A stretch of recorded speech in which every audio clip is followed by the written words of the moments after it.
भो चेतनात्माओं, हम सभी भगवान पार्श्वनाथ के चरण सानिध्य में बैठकर उनकी ही दिव्य देशना का पान कर रहे हैं, जो अनेकांतमयी है और जिसका कथन स्यादवास शैली से किया गया है।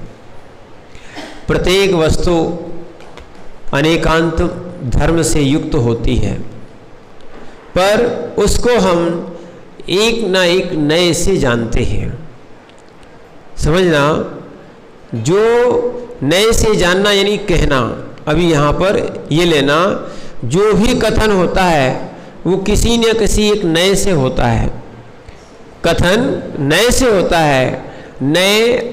नए वस्तु पूरी नहीं है, वस्तु का एक अंश है।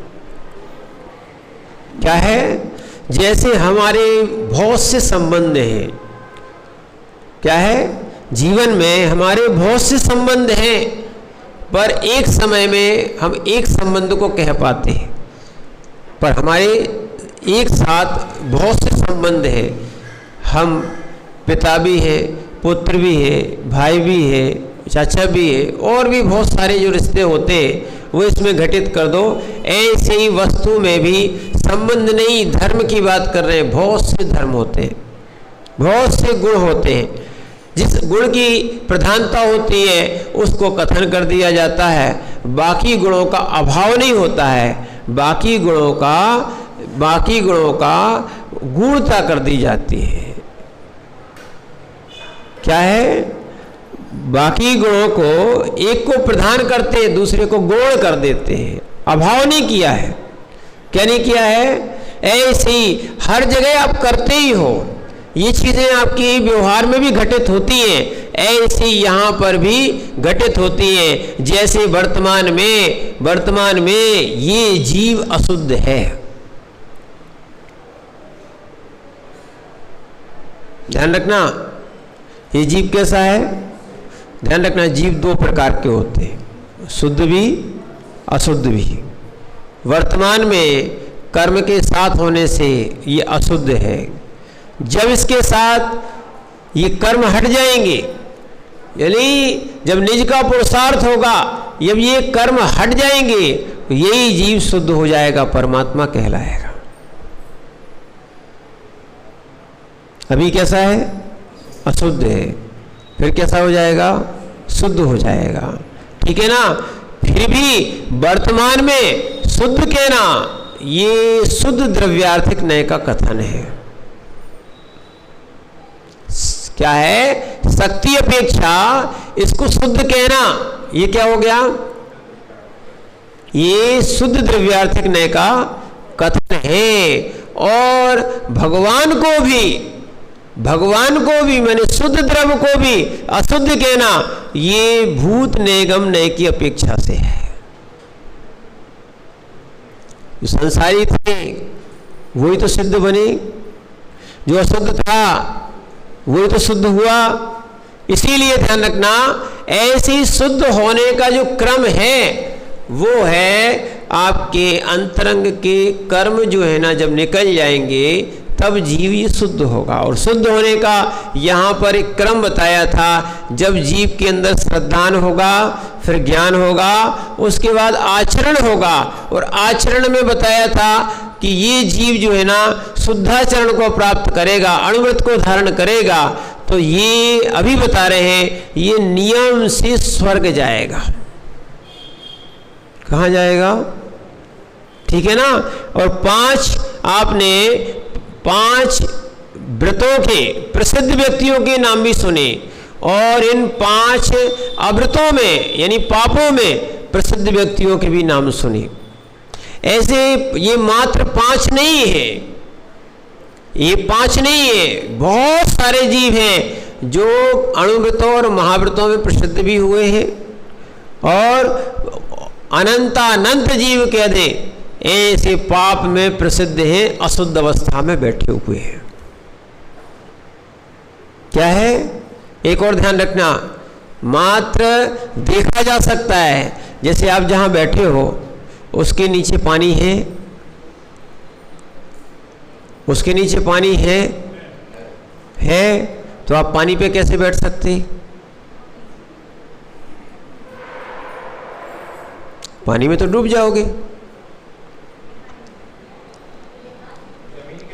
जमीन के नीचे पानी है ना, जमीन के नीचे पानी है, ठीक है ना। तो इसीलिए जब इसको खोदोगे तब पानी मिलेगा। क्या मिलेगा? ऐसे ही ये आपने कोई भी यंत्र के माध्यम से, ज्ञान के माध्यम से जान लिया, जानने से क्या पानी आ गया? मान लिया कि पानी है, क्या मानने से पानी हो गया? नहीं हो गया। ये हमने शक्ति अपेक्षा से जाना कि बाजू में एक कुआं है कि नहीं, थोड़ा सा खोदो तो वो तो पूरा पानी भरे ही रहता है। हमने पहली बार यहाँ का ऐसा कुआं देखा जिसमें से कोई बाल्टी भी आराम से, जैसे कोई हौदी या टंकी में से पानी भरता है वैसा भर लेते। इतना नीचा यहाँ पर माने जल स्तर इतना अधिक है, तो इस कारण से अपन ये कह सकते हैं कि यहाँ पानी है, पर खोदना पड़ेगा। ऐसे ही जीव को जब शुद्ध करना पड़ेगा तो शुद्ध करने के लिए उसको आचरण करना पड़ेगा। जैसे जमीन से पानी निकालने के लिए यहाँ पर पुरुषार्थ करना पड़ता है, ऐसे ही यहाँ पर भी कुछ पुरुषार्थ करना पड़ते हैं, ठीक है ना। तो इसीलिए यहाँ पर 8 मूल गुणों की आपको पहले बात बताई थी। 8 मूल गुण जिनके होते हैं वो श्रावक कहलाते हैं। उस श्रावक में विशेष तौर से अभी अगर समंतभद्र स्वामी ने 5 अणुव्रत लिए हैं, क्या लिए हैं? पंचाणुव्रत निधियो नहीं, मध्यमास मधो त्यागो शाणुव्रत पंचकम अष्टामूल गुणानाहुर गृहणा शरणमोत्तम। ये 66 नंबर का जो आपका श्लोक था ये आज आ रहा है, और इसमें बताया था मध्य मांस और मधु का त्याग, और सहाणु व्रत पंचकम और 5 अणुव्रत। ये कितने हो गए? 8 हो गए ना। अष्ट मूल गुणा नाहुर, ये से 8 मूल गुण श्रमोत्तम, यानी मुनियों में उत्तम गणधर स्वामी ने कहे, ये समंतभद्र स्वामी ने नहीं कहे। एक और ध्यान रखना, समंतभद्र स्वामी का ग्रंथ है, पर ये सारी जिनवाणी जो लिखी गई है वो पूर्वाचार्यों की है। क्या है? ये तीर्थंकरों ने कहा है, और उनके जो बात के जो आचार्य हुए, गणधर स्वामी हुए, इन्होंने जो कहा था उनको वो मिला हुआ है, इन्होंने लिपिबद्ध किया है। यानी देखो यहाँ पर वो क्या बोल रहे हैं, समंतभद्र स्वामी नहीं बोल रहे, उन्होंने कहा शरणोत्तम, जो शरणों में उत्तम होते हैं, ऐसे कौन? गणधर देव, उन्होंने ये 8 मूल गुण कहे हैं, ठीक है ना। तो इसीलिए और भी जो है यहाँ पर आचार्य महाराज बताते हैं, इस तरह जो है मूल गुण मुख्य गुण को कहते हैं। जिस प्रकार मूल जड़ के बिना वृक्ष नहीं ठहरता, मूल के बिना, जड़ के बिना वृक्ष ठहरता है क्या? उसी प्रकार मूल गुणों के बिना मुनियों श्रावक के व्रत नहीं ठहरते। मुनि के भी मूल गुण होते हैं और श्रावक के भी। इस तरह मूल गुण का वाच्यार्थ अनिवार्य आवश्यक गुण है। वाच्य माने जो बोला जाता है उसका अर्थ, वाच्यार्थ अनिवार्य रूप से क्या है? गुण है। मुनियों के 28 मूल गुण होते हैं और श्रावक के 8 मूल गुण होते हैं, ठीक है ना। जैसे उन्हें मध्य त्याग, मांस त्याग, मधु त्याग और अहिंसा आदि 5 अणुव्रतों को सम्मिलित किया है, ठीक है। उनका अभिप्राय ऐसा जान पड़ता है कि मुनियों के 28 मूल गुणों में 5 महाव्रत क्या है? शामिल हैं। तो गृहस्थों के 8 मूल गुण में भी 5 अणुव्रतों को स्थान दिया। क्या बोल रहे हैं? जैसे 5 28 मूल गुण जो होते हैं ना, उसमें सबसे पहले क्या है? 5 महाव्रत, 5 समिति, 5 इंद्रिय निरोध,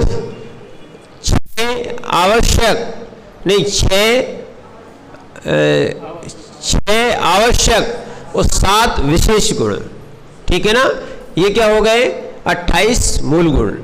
अब ऐसे ही वो बोल रहे हैं जो 5 महाव्रत थे, इसी प्रकार समंतबद्ध स्वामी ने श्रावकों के लिए भी 5 महाव्रत की जगह 5 अणुव्रत लिए। नई चीज सुनने मिल रही है अभी आपको। क्या लिखी है? 5 अणुव्रत और उसके बाद 3 मकार, मध्य मास, मधु का त्याग। तो ये स्थान दिया है। मध्य त्याग आदि यद्यपि अहिंसाणुव्रत के अंतर्गत ही हो जाते हैं। ध्यान रखना, मध्य त्याग इसमें अहिंसाणुव्रत में ये आ जाता है। जैसे अहिंसाणुव्रत को पालन करने वाला, सुनना, अहिंसाणुव्रत को पालन करने वाला मद्य का सेवन नहीं करेगा, शराब आदि नहीं पिएगा, अंतर्गत आ जाता है। तथापि विशेषता बतलाने के लिए पृथक से उल्लेख किया है। एक और ध्यान रखना, जिनसेन स्वामी, इन्होंने क्या लिखा है मालूम है? जिनसेन स्वामी इन्होंने कुछ लिखा है, महापुराण, आदि पुराण जिनसेन स्वामी ने लिखा हुआ है, ठीक है ना। तो जिनसेन स्वामी ने मधु त्याग को मांस त्याग में गर्भित कर लिया। क्या किया है? मधु त्याग को मांस त्याग में गर्भित कर लिया। उसके स्थान पर धूत का उल्लेख किया है। धूत यानी क्या होता है? जुआ। देखो, जहां जहां आपके मूल गुणों में अंतर आया है वो आज यहां पर बता रहे हैं। समंतबद्ध स्वामी ने अणुव्रत को स्वीकार किया था और यहां उल्लेख किया है और उसका कारण भी दिया है। जैसे 5 महाव्रत होते हैं वैसे श्रावकों के 5 अणुव्रत दिए, ठीक है ना। मध्य मास मधु का हो गया। अब जिनसेन स्वामी कह रहे हैं कि यहां पर वो जो मांस त्याग था वो मधु त्याग और मांस त्याग में गर्भित हो गया। मधु त्याग मांस त्याग में गर्भित हो गया और उसके स्थान पर उन्होंने क्या रख दिया है? क्या? धूत त्याग, जुए का त्याग। जिनसेन स्वामी ने ऐसा, जिनसेन स्वामी के परवर्ती आचार्य ने और भी सरलता की है। इनके बाद जो परवर्ती उनके बाद आचार्य हुए हैं उन्होंने और सरलता के कारण 5 अणुव्रतों के स्थान पर 5 उदंबर फलों का समावेश कर दिया है। क्या कर दिया है? 5 उदंबर फल का समावेश किया है। यानी समझना, पहले अभी तक अपन मूल गुण समझ रहे थे। 8 मूल गुण कौन कौन से? 5 अणुव्रत और 3 मकार। ये समंतबद्ध स्वामी ने कहे। कौन कौन से? फिर से बोलो। 3 मकार, ये कौन ने कहे? फिर उसके बाद जो है ना दूसरे आचार्य, परवर्ती आचार्य हुए, यानी पहले जिनसेन स्वामी को ले लें, उनने क्या है? मधु और को मांस में गर्भित कर लिया और धूत और जोड़ दिया। क्या कर दिया? यानी जुआ नहीं खेलना। क्या नहीं खेलना? इसमें एक और जोड़ दिया, जुआ नहीं खेलना, ठीक है ना। क्योंकि हो सकता है कि उनको जुए की प्रसंग ज्यादा मिला होगा तो उन्होंने इसमें सम्मिलित कर दिया। फिर उसके बाद इनके जो आचार्य बाद के हुए और बहुत सारे लोग ऐसे भी मिले जो 5 अणुव्रत को धारण नहीं कर पा रहे थे और बहुत सारे लोग उदंबर फल को खाते हैं। उदंबर फल जानते हो आप क्या है? हाँ, बरगद का फल, पीपल का फल, उमर का फल, कठुमर का फल और पाकर का फल, और एक अंजीर भी ले लो आप।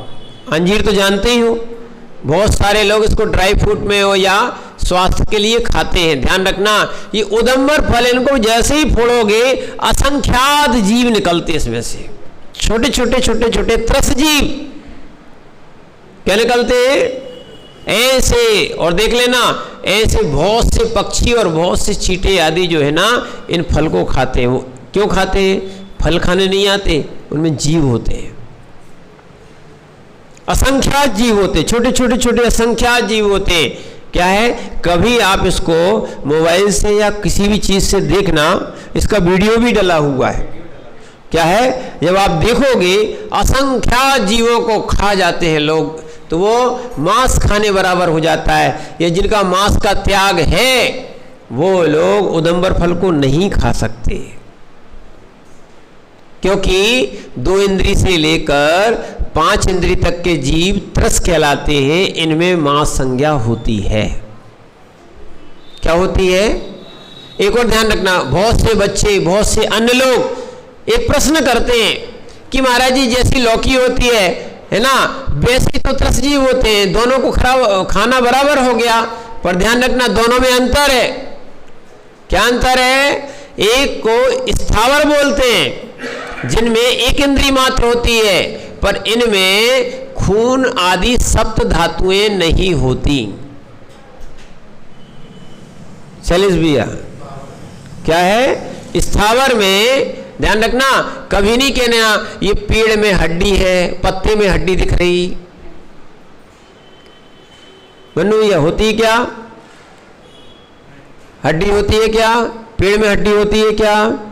पेड़ में खून होता है क्या? रस तो होता है, पेड़ में खून होता है क्या? ध्यान रखना। तो इसीलिए आप समझना, ये पेड़ है या जल है या मिट्टी है या वायु है या अग्नि है, ये 5 स्थावर जीव है। 5 स्थावर जीव हैं।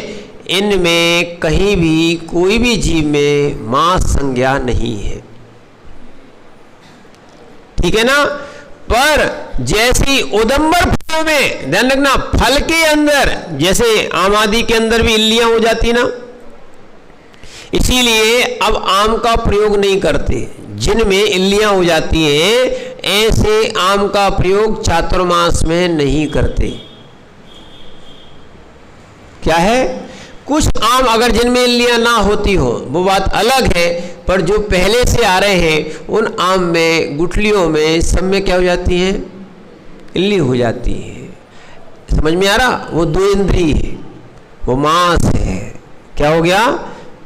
इसीलिए ध्यान रखना, अगर आप दयाशील हो, अगर घर में कोई फल रखा हो और सड़ गया हो, तो कभी गाय को नहीं खिलाना चाहिए, कभी कोई जानवर को नहीं खिलाना चाहिए। बोले हमने तो देखना, बासी और सड़ी रोटी या जो फफूंद हो जाती है उसको आपने किसी जीव को खिला दी, तो आप जो उसमें जीव खाएंगे, मरेंगे, उसका पाप आपको भी लगेगा, क्योंकि आपने जान के खिलाया। सड़ा फल दूसरे को दे दिया, अच्छा फल स्वयं ने खा लिया। अरे अच्छी दयावान हो, खिलाना ही चाहते हो तो अच्छा फल खिलाओ ना। क्या है? जैसे बहुत सारे गेहूं में बहुत सारे जीव हो जाते हैं, तो वो आपने इकट्ठे लिए और डाल दिया। वो क्या है, उसको ऐसी जगह डालना चाहिए कि वो निकल जाए, और नहीं तो कोई जानवर ना खाए, नहीं तो वो खा लेगा, दोष आपको भी लगेगा। लोग जो है ना बहुत स्वार्थी हो गए, जिनमें जीव पड़ जाते बड़े दया दिखाते, जिनमें जीव पड़ जाते उनको खाने देते। देखो हम खिला रहे, ध्यान रखना, सड़ गया, घुन गया, खराब हो गया, ऐसी वस्तु को दूसरों को खिलाने में भी देखना कृत, कारित, अनुमत, तीनों में दोष है। स्वयं करना, दूसरों से कराना, या करते हुए की प्रशंसा भर कर देना, अच्छा किया, ठीक है, कम से कम वो जीव खत्म हो गए, ऐसा भी कह दिया तो आपको दोष लगेगा। इसीलिए ध्यान रखना, ये उदंबर फल में छोटे छोटे बहुत सारे असंख्यात जीव होते हैं, इनको नहीं खाना चाहिए। जब खा रहे थे तो आचार्य महाराज ने सरल कर दिया, 5 अणुव्रतों को सम्मिलित नहीं किया, 5 अणुव्रत की जगह 5 उदंबर फल और 3 मकार। कौन कौन से? मध्य, मास, मधु। इसको कह दिया 8 मूल गुण। पहले कौन से थे? 5 अणुव्रत और 3 मकार, ठीक है ना। दूसरे में क्या शामिल कर दिया? 5 उदंबर फल और 3 मकार। ये क्या हो गए?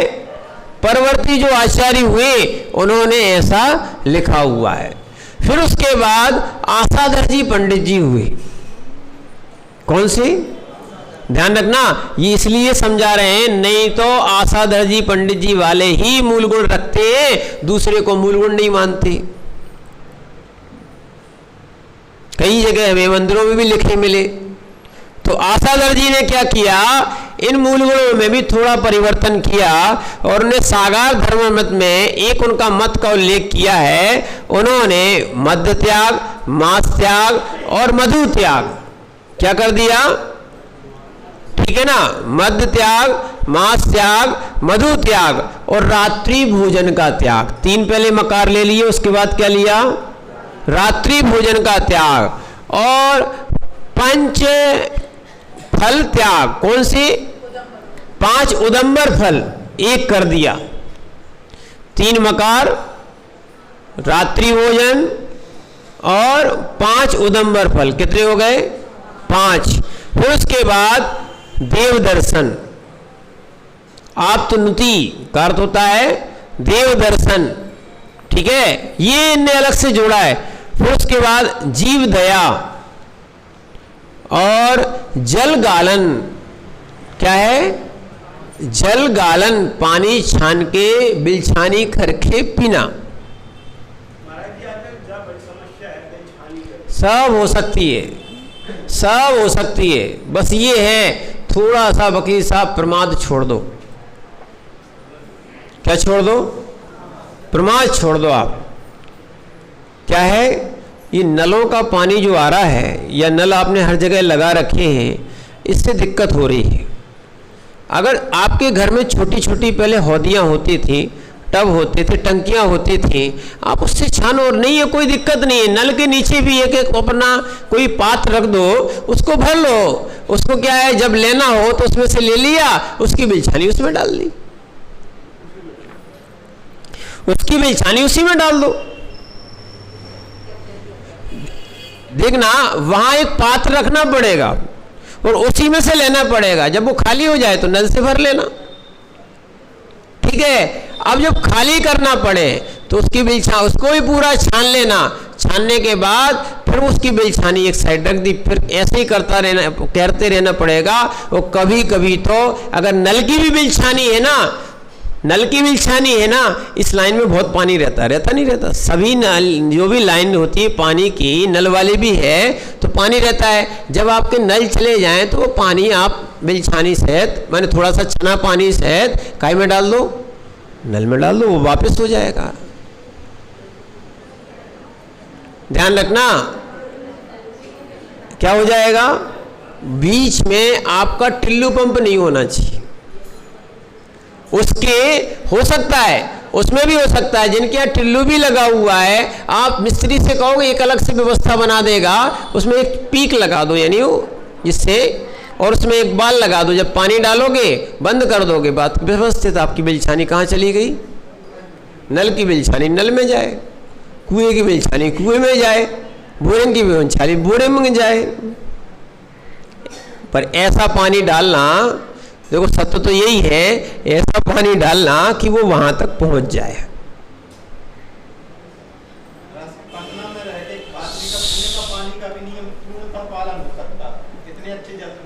देखो भैया, शैलेश भैया, क्या करे, प्रमाद हमने पहले ही बोल दिया। वकील साहब, प्रमाद छूट जाए तो हिंसा बच जाए। प्रमत्त योगात प्राण विपरोपणम हिंसा। प्रमाद योग से ही हिंसा होती है। किससे होती है? प्रमाद योग से ही हिंसा होती है।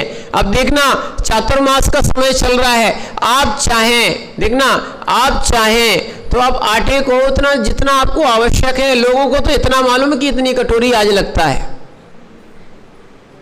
ठीक है ना, सारी व्यवस्थाएं सुविधाएं हैं, आज तो और ज्यादा अच्छे से पालन हो सकता है। आप उतना ही पीछे, या उतना 2-3 दिन का ही, 3 दिन से ज्यादा का आटा नहीं होना चाहिए।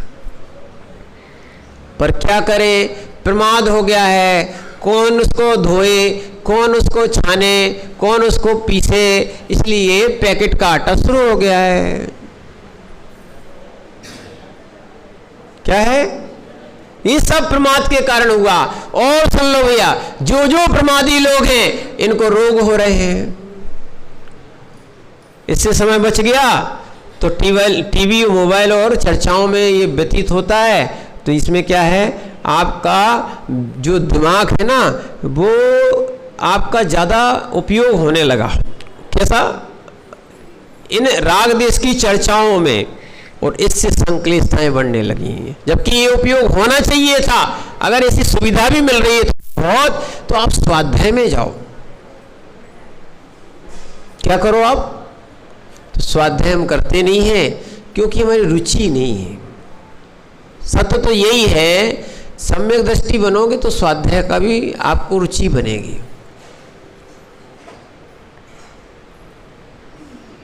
सम्यक श्रद्धान होगा तो ज्ञान भी होगा, और ज्ञान होगा, ज्ञान किस लिए? आचरण के लिए। ठीक है ना? तो इसीलिए जो उदंबर फल है, उदंबर फल ध्यान रखना, इसीलिए इनमें जीव होते हैं, चाहे वो अंजीर ही क्यों ना हो। एक और ध्यान रखना, पुरुषार्थ सिद्धि में एक अलग बात और लिख दी है।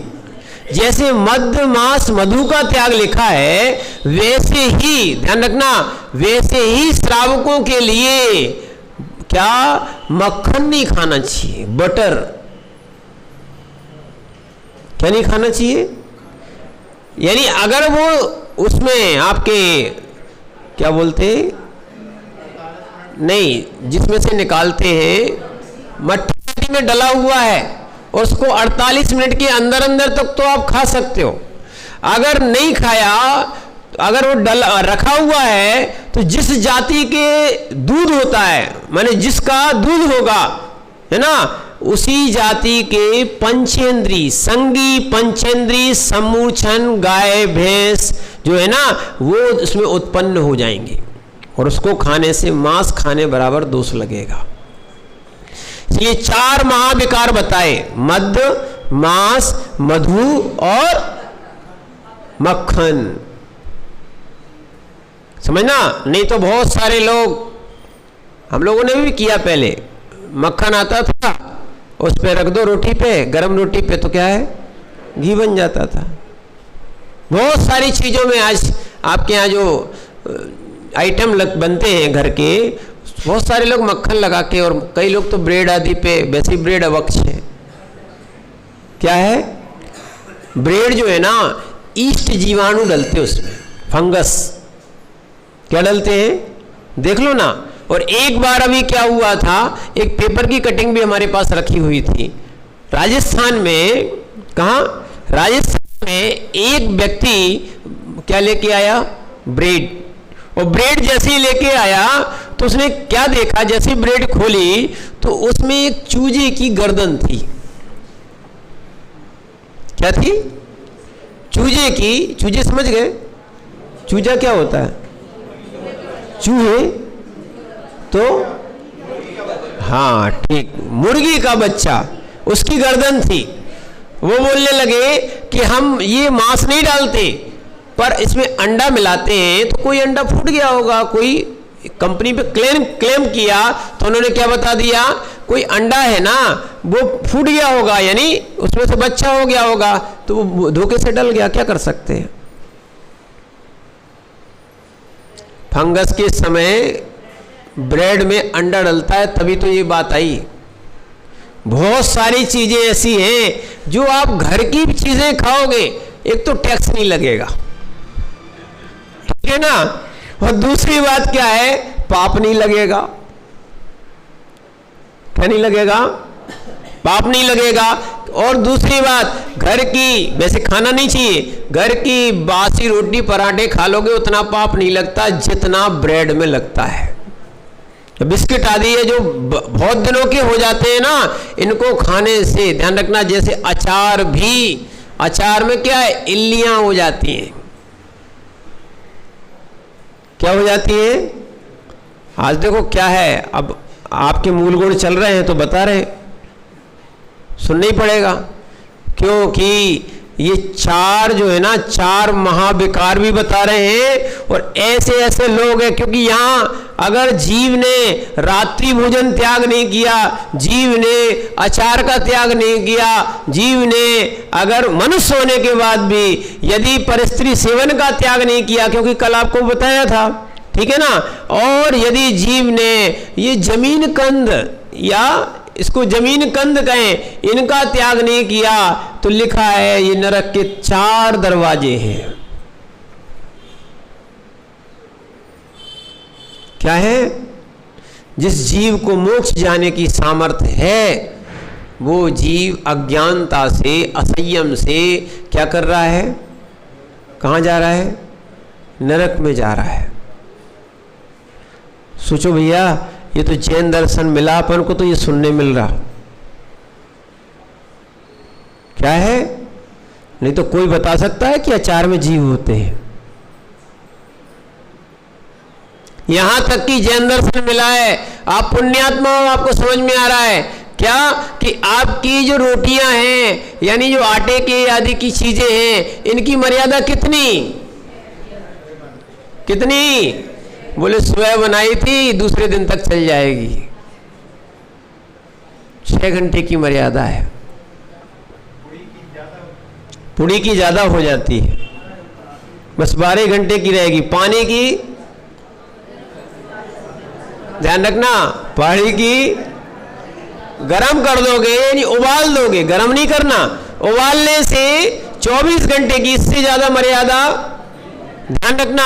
और एक और ध्यान रखना, कल ही ये प्रसंग आया था, जो लोग ये शरीर को जीव नहीं मानते, देखना, जो लोग एकांत में रहते, शरीर को जीव नहीं मानते, यानी 1 इंद्रिय, 2 इंद्रिय, 3 इंद्रिय, 4 इंद्रिय, पंचेंद्रिय को जीव नहीं मानते, ध्यान रखना, अगर सर्वथा से व्यवहार का लोप कर दोगे तो हिंसा करोगे, फिर कहोगे काहे की हिंसा, जीव का तो कभी मरण होता ही नहीं है।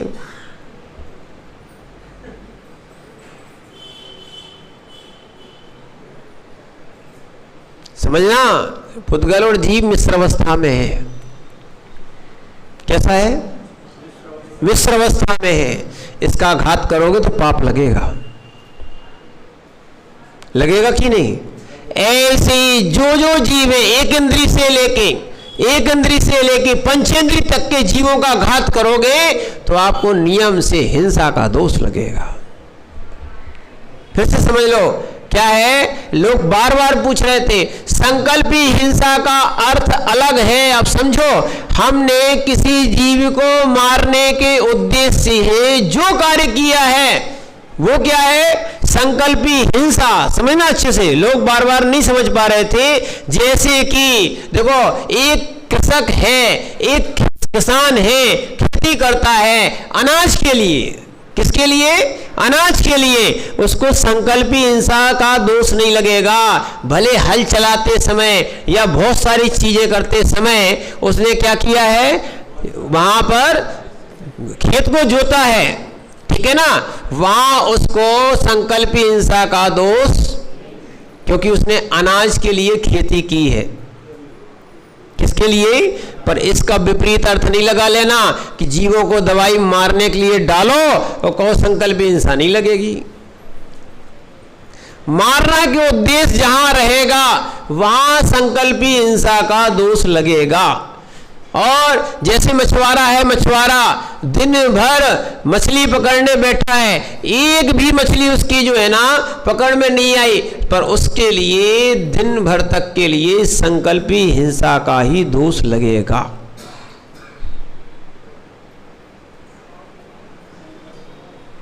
क्या है? समझ रहे हैं ना आप? मच्छर मारने बैठ गए आप, संकल्पी हिंसा क्या हो गई? संकल्पी हिंसा। इसीलिए जैसे जो रैकेट आदि आते हैं ना, देखो एक धुआं आदि अलग होता है, कपूर आदि के माध्यम से और भी कई चीजों के माध्यम से जो भाग जाए वो अलग होती है। जो धुआं आदि कर देते उससे क्या होता था? नीम आदि के से धुआं से करने से क्या है, भाग जाते थे। उसमें संकल्पी हिंसा नहीं है, पर नहीं, मारने के लिए ही जो चीज बनी है उसमें क्या है, और आप उसका प्रयोग मारने के लिए ही कर रहे हो, उसके लिए लगेगी क्या। इस प्रकार जीव को ध्यान रखना, अपने आप को हिंसा से बचाने के लिए ऐसे कार्य करना चाहिए। सबसे अच्छा है हमें संपूर्ण रूप से सारी हिंसाओं का त्याग कर देना चाहिए, निर्ग्रंथ महाव्रती बनना चाहिए। अगर वो सामर्थ्य नहीं है तो कम से कम जैन श्रावक और सम्यक दृष्टि श्रावक बनते हो तो संकल्पी हिंसा नहीं करना चाहिए। भरत चक्रवर्ती भी संकल्पी हिंसा के त्यागी थे। सुनना, जितने भी तीर्थंकर हैं उनका नियोग है वो 8 साल के होते हैं। आप तो 60 साल से भी ऊपर निकल गए हैं। क्या है, वो 8 साल के होते हैं। आपके अणुव्रत लेने के भाव नहीं आ रहे, पर वो 8 साल के होते हैं। देखो ऐसे तीर्थंकर मोक्षगामी जीव होते हैं।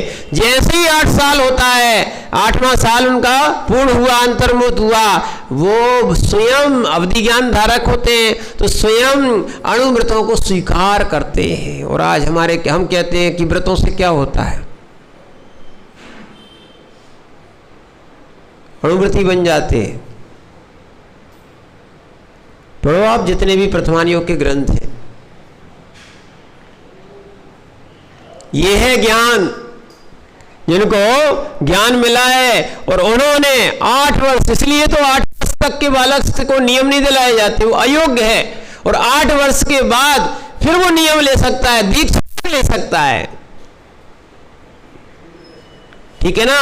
अगर ठीक है हमारा मोहिनी कर्म तीव्र है तो कम से कम हमने निर्ग्रंथ दीक्षा नहीं ली तो कम से कम 8 मूल गुण तो लेना ही चाहिए। क्या करना चाहिए, हिंसा से बचने का प्रयास करो आप। ठीक है ना। और वास्तविकता में अभी आपके लिए ध्यान रखना, संकल्प हिंसा का त्याग किया जा रहा है श्रावकों के लिए। देखना आपके लिए आरंभी यानी जो घर की हिंसा है उसका भी त्याग नहीं है। आपकी उद्योगी हिंसा है वो भी त्याग नहीं है, क्योंकि भरत चक्रवर्ती का उदाहरण दिया। ऐसे बहुत से तीर्थंकर भी चक्रवर्ती हुए, वो युद्ध भी किए, उन्होंने वो विरोधी हिंसा थी। कौन सी थी, विरोधी हिंसा थी। अब सामने वाला कोई उपसर्ग करने यानी कोई चढ़ाई करने आ गया, उन्होंने विरोध किया। अगर पहले समझाया मैत्री कर लो, नहीं आओ, नहीं माने, तो फिर उन्होंने क्या किया, युद्ध किया। वो उनका संकल्पी हिंसा नहीं थी, मारा जीव को, पर उद्देश्य मारने का नहीं था। उद्देश्य था ये समझ जाए, पर नहीं मान रहा था तो उसको क्या कहा, मैंने युद्ध भी किया तो भी संकल्पी हिंसा नहीं है। कौन सी थी वो, हम भी सोच रहे थे चक्रवर्ती ने तो युद्ध ही किया और दूसरे जगह जा जाके किया कि नहीं किया, है कि नहीं। अब कहोगे ये विरोधी हिंसा, विरोधी हिंसा माने कैसी कहलाई, सुनना। तो इसलिए आपका अपना क्षेत्रम बढ़ाओ। चक्रवर्ती जब कहलाते जब उनके आयुधशाला में चक्र रत्न प्रकट होता है। क्या है, जब उनका चक्र रत्न प्रकट होता है तब से वो चक्रवर्ती कहलाते, तब से ही फिर आगे दिग्विजय करने के लिए वो आगे निकलते। क्या है, उसके पहले वो नहीं करते। जैसे ही चक्र रत्न प्रकट हो गया, यानी कि उनको 6 खंड की अथॉरिटी मिल गई, 6 खंड उनके हो गए। अब उनसे कहते हैं आप तो सबसे पहले अधीनता स्वीकार कर लो, और शांति के रूप में एक श्वेत ध्वज और एक श्वेत घोड़ा आगे भेजते हैं कि आप सबसे पहले, और दूत को भी भेजते हैं कि चक्रवर्ती हैं, इनके यहाँ चक्र रत्न प्रकट हुआ है तो ये चक्रवर्ती हैं, आप इनकी जो है ना साथ रहिए, अपना राज्य करिए, पर ये आपके चक्रवर्ती कहलाएंगे। कई लोग मान के कारण को मानते नहीं होगा। बहुत सारे चक्र हैं, हमारे यहाँ भी बहुत सारे चक्र रखे, कुमार के यहाँ भी बहुत सारा एक चक्र रहता है जिसको वो बनाता है ना कुंभकार, जो चके पे क्या बनाता है, बर्तन बनाता है। वो ऐसे ही कहते हैं अरे वो कुंभकार क्या भी रखे। ऐसे बहुत सारे चक्रवर्ती देखे हमने, ऐसे थोड़े कर करके फिर विवाद होते हैं, फिर बात होती है तो फिर युद्ध करना पड़ता है। वो संकल्पी हिंसा में नहीं है। किस में नहीं है? संकल्पी हिंसा में, क्योंकि संकल्प पूर्वक नहीं मार रहा, वो विरोधी है, ठीक है ना। पर ऐसा भी व्यापार नहीं करना। बोले महाराज आपने तो कह दिया था, आप ऐसा व्यापार करने लगे जिसमें जीवों को मारने का हुआ। ऐसा व्यापार भी नहीं करना, नहीं तो वो संकल्पी हिंसा में आएगा। क्या आएगा? खेती आदि भी जहां बहुत से जीवों का घात होता है, वहां भी क्या है? औद्योगिक हिंसा दी है। पर अपन को हिंसा वाला व्यापार नहीं करना, क्योंकि धन जो आता है ये पुण्य से आता है। किससे आता है? धन किससे आता है? पुण्य से आता है और पुरुषार्थ से आता है। ध्यान रखना। तो हम जो पुण्य से जब आ ही रहा है, जब हम पाप के कार्य करेंगे तो भी आ रहा है, तो पुण्य की या जो अहिंसक कार्य होंगे, ऐसा व्यापार करो जिसमें हिंसा ना हो, पुण्य से आएगा। ध्यान रखना, नहीं तो तुम्हारा डबल तिबल पाप हो रहा है और उसमें तुम्हारा पुण्य भी समाप्त हो रहा है और आगे भी दुर्गति का बंद होगा। इसलिए अहिंसक लोग ऐसा व्यापार ना करें जिसमें बहु जीवों की हिंसा हो, ठीक है ना। इसीलिए अब जो है आगे आचार्य महाराज अभी तक अपन को 5 अणुव्रत बताए थे, अब गुणव्रत बता रहे हैं। क्या बता रहे हैं? गुणव्रत। तो यहाँ पर आचार्य महाराज कह रहे हैं जो अणुव्रतों के गुण बढ़ाएं। किसको बढ़ाएं? अणुव्रत के जो 5 अणुव्रत लिए उनकी गुणों में वृद्धि करें, उनको क्या बोलते हैं? गुणव्रत। ये 3 प्रकार के होते हैं। तो यहाँ पर 67 नंबर के श्लोक में अपन पढ़ते हैं, दिग्व्रत मन अर्थ दंड व्रत। हाँ, यहां तक ले लें, दिग्व्रत मन अर्थ दंड व्रतम च भोगो भो परिमाणम भोगोपभोग परिमाणम अनुबृहद गुणाना अनुबृहद गुणाना माख्यांति गुणवता नार्या माख्यांति गुणवता न्यार्या। पढ़िए।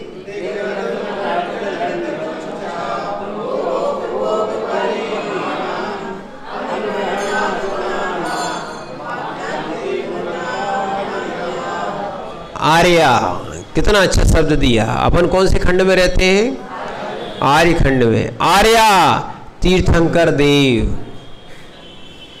आर्य, आर्य किसको कहा? आर्या तीर्थंकर देव आदि उत्तम पुरुष। क्या है ये सब? उत्तम पुरुष। अभी हम लोग मूलाचार को स्वाध्याय करके ही आ रहे हैं, तो मूलाचार में लिखा था जो महाव्रत है ना, जिन्हों महान व्रतों ने, नहीं महान व्यक्तियों ने जिनको धारण किया है, तीर्थंकर आदि महान महान ना, जो व्रत जीव को महान बना दे और जो महान लोगों के द्वारा धारण किए गए हैं, ऐसे व्रतों को क्या बोलते हैं? महाव्रत। क्या बोलते हैं? ऐसे ही यहां बोल रहे हैं तीर्थंकर देव आदि उत्तम पुरुष।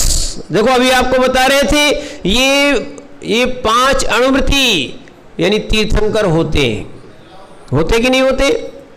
8 वर्ष से ही अणुव्रती हो जाते हैं। कौन? तीर्थंकर।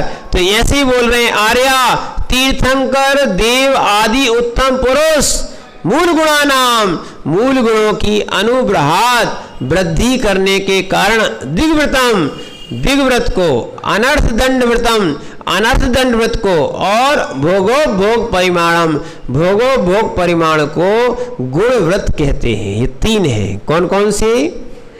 दिग्व्रत, अनर्थ दंड व्रत और भोगो भोग परिमाण। ठीक है ना। अब अपन इनको समझने का प्रयास करते। कौन ने कहा है? कौन ने कहा है? हाँ, ये तीर्थंकर देव ने कहे या पूर्वाचार्यों ने यहाँ पर कहा है। और ये धारण किसने किए हैं? महापुरुषों ने तो ठीक है, यहाँ पर तीर्थंकर देव आदि ने ये अणुव्रत महाव्रत तो धारण बाद में किए ही है। ध्यान रखना, सबसे ज्यादा लंबा समय अगर देखा जाए आदिनाथ स्वामी का ही देख लो, ऋषभ देव का ही देख लो। ऋषभ देव जो 8 वर्ष के हुए थे और जब तक दीक्षा नहीं ली, यानी 83 लाख वर्ष पूर्व में 8 वर्ष मात्र कम कर दो। 83 लाख वर्ष पूर्व में 8 वर्ष कम कर दो। इतने समय भगवान ऋषभदेव, कौन? भगवान ऋषभदेव, ऋषभदेव ना कहें तो राजा ऋषभदेव। कौन से? राजा ऋषभदेव।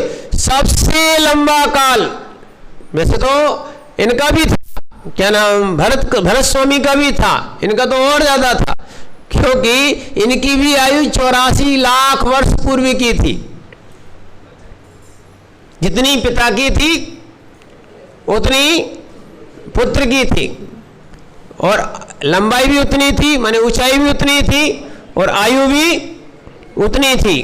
तो सोच लेना, क्या 83 लाख वर्ष पूर्व तक 8 वर्ष कितने से होते उसमें, इतने समय तक क्या राजा ऋषभदेव ने अणुव्रतों का पालन किया।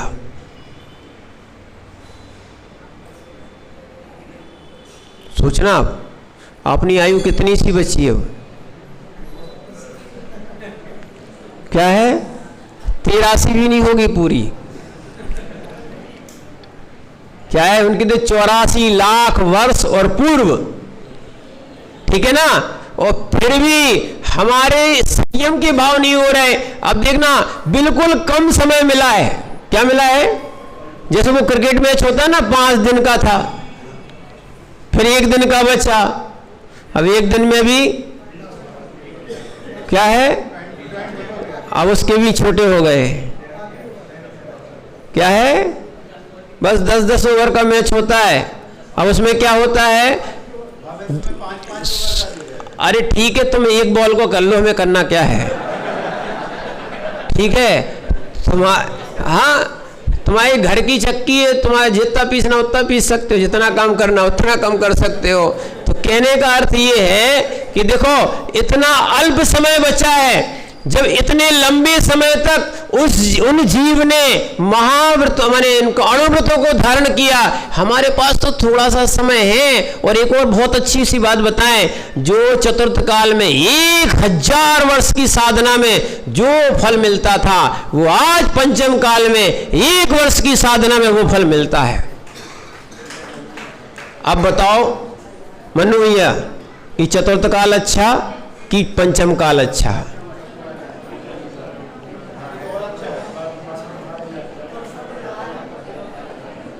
बताओ अभिषेक भैया। नहीं, अरे देखो, निर्जरा की अपेक्षा, देखना हमने आपसे क्या कहा, नयों को समझना चाहिए। क्या है? नयों को समझना चाहिए। रंगमहल भैया है, पंचम अच्छा है ना। निर्जरा अपेक्षा, देखो हर जगह अपेक्षा लगाना नहीं, तो देखो आज ही अभी आप अपेक्षा लगाओगे तो समझ जाओगे। क्या नवीन भैया शादी हुई? अरे ऐसे क्यों बोल रहे? शादी हुई, घोड़े पे कौन बैठा था? अरे ये भी, इसमें शर्म की बात क्या है? जब की है तो काहे को शर्म कर रहे हो आप? शादी की, घोड़े पे बैठे थे ना। कौन? आप बैठे थे कि पापा बैठे थे? अरे बताओ ना।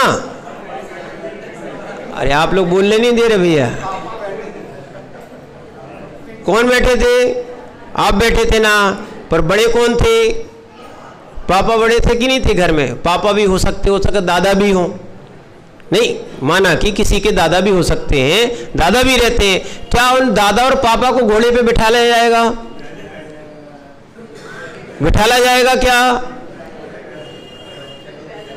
बताओ। क्या है, वे बेचारे पैदल चल रहे थे। क्या चल रहे थे? पैदल चल रहे थे। और तुम माने इतने बड़े हो गए, घोड़े पे बैठ के जा रहे थे। बताओ। अरे सुनना, अब वकील साहब तो ऐसी है, हर जगह वकालत करते हैं। सुनना, अब बताओ, ये कह रहे हैं बलि का बकरा बनना था। क्या बनना था? किसी की शादी में नहीं कह देना, समझना। तो इसीलिए अब देखो उस जगह क्यों बिठाला गया था, क्योंकि आपकी शादी होना थी। वहां बड़े छोटे का प्रश्न नहीं था ना। तो इसलिए किसको बिठाला था? पर इनके दादाजी या पिताजी बड़े थे, पर उनको नहीं बिठाला। ठीक है ना, प्रसंग अनुसार काम हुआ ना। ऐसे ही निर्जरा के अनुसार पंचम काल अच्छा है। क्या समझ रहे हैं? निर्जरा के अनुसार उम्र छोटी है, आयु छोटी है, काल थोड़ा है। इतने थोड़े से काल में अगर अणुव्रत और महाव्रत धारण कर लिए तो कल्याण हो जाएगा। जो उनने 84,000 या 83,000 वर्ष में निर्जरा की होगी, वो है ना, इतने वर्ष में जो निर्जरा की होगी वो हम थोड़ी सी काल में कर लेंगे। समझ रहे ना आप बात को? इसलिए दृष्टांत दिया है कि हम अणुव्रती और ये बनने का प्रयास करें, प्रतिमा लें, श्रावक बनने का प्रयास करें। नहीं तो सबसे अच्छा है पहले महाव्रत धारण करो, और नहीं कर सकते हो तब आपके लिए कहा है अणुव्रती बन जाओ। जो अणुव्रती आदि नहीं बन रहा है उनकी दुर्गति को आचार्य भगवान या स्वयं तीर्थंकर भगवान भी नहीं रोक सकते। ना व्रतई बत नारकम, लिख लो भैया। ना व्रतई बत नारकम, जो व्रती नहीं बनेगा वो नरक जाएगा। डरा नहीं रहे, समझा रहे। हमारी क्या सामर्थ्य तुम्हें हम डरा सके, समझना। डरा नहीं रहे। जो व्यक्ति व्रत नहीं लेगा वो नरक जाएगा। क्या है? इसीलिए जीव को अहिंसा में चर्या करना चाहिए, अहिंसा में आचरण करना चाहिए। नहीं तो जिन जिन जीवों को तुमने सताया है, ध्यान रखना, ये सिद्धांत है, सिद्धांत है। जिन जिन जीवों को सताया है वो तुम्हें स्वयं उनका घात तुम्हारे द्वारा होगा और तुम्हारा उनके द्वारा होगा। ये अनादि से चला आया। अब ये बताओ, ये जो चूहे बिल्ली हैं ये कैसे बने? जन्मजात बैरी कैसे हुए? एक को देखते ही साथ। देखो बिल्ली का कुछ चूहे ने बिगाड़ा क्या? बताओ, कुछ किया क्या? नहीं किया ना। तो बिल्ली देखते ही खा जाती कि नहीं खाती है? ध्यान रखना, खाती कि नहीं खा जाती है। तो वो जन्मजात बैर इसलिए बना था, एक दूसरे पहले मारे गए, मारा है इनने सबका, चाहे छिपकली हो और कीड़ों का हो, जहां जहां एक दूसरे, सांप नेवले का हो, सांप मोर का हो, सांप उनका गरुड़ पक्षी का हो, ये सब जो एक दूसरे के जन्मजात बैरी हैं, ठीक है ना, वो कैसे बने थे? पूर्व में इनकी हिंसा की थी। इसलिए ध्यान रखना, जैन दर्शन में भी आया है अहिंसा परमो धर्मा, और यही वाक्य जो है ना महाभारत में लिखा है, अहिंसा परमो धर्मा।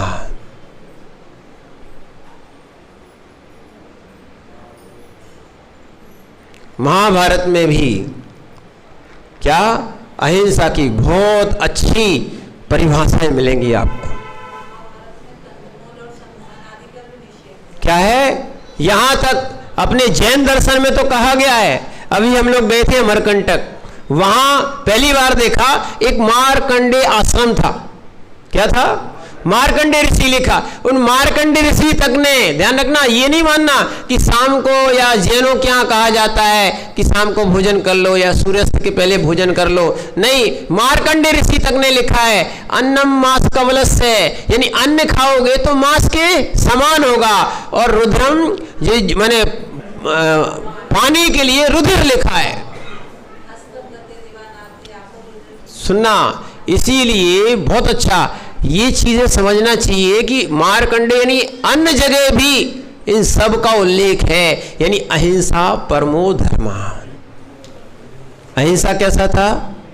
परम धर्म है। इसीलिए ध्यान रखना, जीवन में अपन अहिंसा से चलें। किससे चलें? कम से कम संकल्पी हिंसा का त्याग करें, अणुव्रतों को धारण करें, और गुण व्रत भी गुण बनाने के लिए हम इसको धारण करेंगे। कल अपन समझेंगे दिग्व्रत और भोगो भोग परिमाण व्रत और अनर्थ दंड किसे कहते हैं। और ये भी बिल्कुल सरल है, जहाँ हमें जाना नहीं है उनका हम संकल्प कर लें कि वहाँ हम, जैसे भारत के बाहर या जिन देशों तक जाना है वहाँ तक का हम नियम ले लें। आवागमन नहीं होगा तो हिंसा नहीं होगी। क्या है? बिल्कुल सरल है। निष्प्रयोजन कार्य नहीं करना, अनर्थ दंड। क्या है? जैसे आपने नल खुला छोड़ दिया, पंखा खुला छोड़ दिया, लाइट खुली छोड़ दी, ये निष्प्रयोजन तो है ही। ये सरकार भी मना करती है, करती कि नहीं है? यही तो व्रत यहां दिए। क्या है? हिंसा बच जाएगी। कहने का अर्थ है आप निष्प्रयोजन, अभी तो देखो निष्प्रयोजन कहा है, निष्प्रयोजन को छोड़ दो। ये क्या हो गया? अनर्थ दंड व्रत। माने फालतू की हिंसा करना, फालतू के पेड़ काटना या जमीन खोदना या कुछ भी करना, ये सब क्या हो गया? निष्प्रयोजनकारी हो गया। ये हो गया। और भोगो भोग परिमाण, भैया ये तो सरकार भी कहती है, सबकी एक लिमिट दी है, उसके बाद टैक्स लगता है, और ज्यादा रखा तो छापा लगता है। क्या है? भोगो भोग परिमाण, यानी जो तुम्हारे भोग और भोग में आते हैं, इससे दो फायदे हैं। बेचारे गरीबों के लिए भी वो चीज मिल जाएगी, तुमने अधिक एकत्रित कर ली, उसका रेट भी नहीं बढ़ेगा। जो तुम्हारी जितनी आवश्यकता है तुम उतना रख लो, उससे और कम प्रमाण कर लो। अब जितना सारा बढ़ाते जा रहे हो, इतना बढ़ाते जा रहे हो, इतनी लालसा करते रहे हो, क्या करोगे आगे चल के? जो अपने भोग और उपभोग की वस्तुएं हैं उनका क्या करें? हम परिमाण कर लें, तो इसमें हमारे गुणव्रतों की वृद्धि होगी, अणुव्रतों की वृद्धि होगी, अहिंसा की वृद्धि होगी। इसीलिए ये लिखे गए हैं, अपन और समझने का प्रयास करेंगे। ओम नमः सिद्धेभ्यः।